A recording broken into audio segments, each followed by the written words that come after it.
2 আগষ্টত PM কিষাণৰ 20 number কিস্তিৰ ধন পাব হিতাধিকাৰীয়ে কেনেকৈ চাব তালিকাত আপোনাৰ নাম আছেনে নাই। দেশৰ কৃষকলৈ আহিল ভাল খবৰ, অপেক্ষাৰ অন্ত পৰিল। মাত্ৰ কেইটামান দিনৰ পিছতে কৃষকৰ একাউণ্টত সোমাব চৰকাৰী ধন। প্ৰধানমন্ত্ৰীৰ উপস্থিতিত কৃষকৰ একাউণ্টত কেন্দ্ৰীয় চৰকাৰে প্ৰেৰণ কৰিব এই ধন।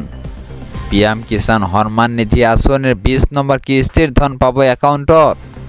2 আগষ্টত প্ৰত্যেকজন হিতাধিকাৰীয়ে পাব 20 নম্বৰ কিস্তিৰ ধন। 20 নম্বৰ কিস্তিৰ 2000 টকা পোনে পোনে পাব একাউণ্টত। যিসকল হিতাধিকাৰীয়ে EKYC আপডেট কৰিছে তেওঁলোকে পাব ধন। যদিহে EKYC আপডেট কৰা নাই তেন্তে বঞ্চিত হ'ব আপুনি ধন লাভৰ পৰা। pmkisan.gov.in ৱেবছাইটত লগইন কৰি জানিব পাৰিব আপোনাৰ সবিশেষ। বেনিফিচিয়াৰী ষ্টেটাছ অপশ্যনত ক্লিক কৰি চাব পাৰিব আপোনাৰ ষ্টেটাছ। দেশৰ কৃষকলৈ আহি গ'ল ভাল খবৰ। আজিৰ পৰৱৰ্তী গুৰুত্বপূৰ্ণ খবৰ, চেৰাপুঞ্জীত নিষিদ্ধ বনভোজ আৰু লগতে মুকলি মদ্যপান। মেঘালয় ভ্ৰমণলৈ যাব বিচৰা পৰ্যটকলৈ আহিল দুখবৰ। চেৰাপুঞ্জীত সম্পূৰ্ণৰূপে নিষিদ্ধ কৰা হ'ল বনভোজ আৰু মুকলি মদ্যপান। চেৰাপুঞ্জীত পথৰ কাষত ভোজ খোৱাৰ লগতে মুকলিকৈ ৰন্ধা বঢ়া কৰাত নিষেধাজ্ঞা। চেৰাপুঞ্জীলৈ গ'লে এতিয়াৰ পৰা মুকলিভাৱে কৰিব নোৱাৰিব সুৰাপান। একাংশ পৰ্যটকে চেৰাপুঞ্জীৰ পৰিৱেশ বিনষ্ট কৰাৰ বাবে সিদ্ধান্ত। পথৰ কাষতে একাংশ লোকে জাবৰ পেলাই মেঘালয় সৌন্দৰ্যলৈ আনিছে ভাবুকি। মেঘালয় প্ৰশাসনে কঠোৰ দৃষ্টি ৰাখিব পৰ্যটকৰ ওপৰত। বনভোজ খাবলৈ যোৱা পৰ্যটকে গাড়ীতে লৈ যাব লাগিব ডাষ্টবিন। পেলনীয়া সামগ্ৰী নিজে নিজৰ গাড়ীত কঢ়িয়াই নিব লাগিব পৰ্যটকে। আজিৰ পৰৱৰ্তী গুৰুত্বপূৰ্ণ খবৰ, উৎকট গৰমৰ পৰা পাব পৰিত্ৰাণ। 22খন জিলাত বৰষুণৰ আগজাননী। উৎকট গৰমৰ মাজতে জনতালৈ আহিল সকাহৰ খবৰ। ৰাজ্যৰ কেইবাখনো জিলাত হ'ব পাৰে প্ৰচণ্ড বৰষুণ। প্ৰচণ্ড বৰষুণৰ লগতে ধুমুহা, বিজুলী, ঢেৰেকনিৰ আগজাননী। বতৰ বিজ্ঞান কেন্দ্ৰৰ তৰফৰ পৰা সতৰ্কতা জাৰি। 22খনকৈ জিলাত মুষলধাৰ বৰষুণৰ সম্ভাৱনা। নলবাৰী, বৰপেটা, কামৰূপ মেট্ৰ' দৰঙত হ'ব পাৰে প্ৰচণ্ড বৰষুণ।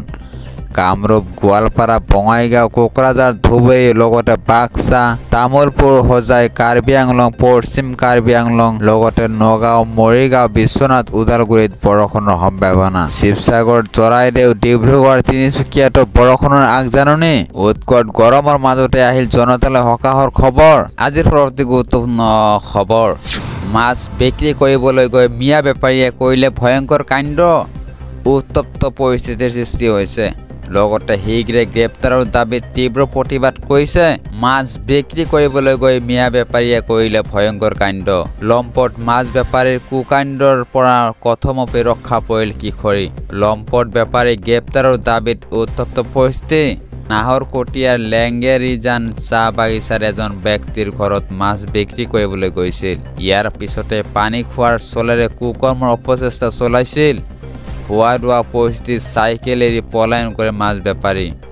শীঘ্ৰে লম্পট মাছ বেপাৰী গ্ৰেপ্তাৰৰ দাবীত নাহৰকটীয়া আৰক্ষী থানাত দল সংগঠনৰ উত্তল প্ৰতিবাদ। আজিৰ পৰৱৰ্তী গুৰুত্বপূৰ্ণ খবৰ, 1 আগষ্টত অসম বন্ধ। চৰকাৰৰ বিৰুদ্ধে 13খন সংগঠনে প্ৰতিবাদ ঘোষণা কৰিছে। 1 আগষ্টত অসম বন্ধত স্তব্ধ হ'ব ৰাজ্য। 1 আগষ্টত অসম বন্ধ ঘোষণা 13টাকৈ সংগঠনৰ। অনুসূচিত জাতিৰ 13টা সংগঠনে ঘোষণা কৰিছে বন্ধ। কেওট সম্প্ৰদায়ক অনুসূচিত জাতিত অন্তৰ্ভুক্তিৰ বিৰোধিতা সংগঠনকেইটাৰ। 29 জুলাইত অসম বিধানসভাই ঘেৰাও কৰিব সংগঠনকেইটাই। জৰুৰী বৈঠকত এই সিদ্ধান্ত গ্ৰহণ 13টা অনুসূচিত জাতিৰ সংগঠনৰ।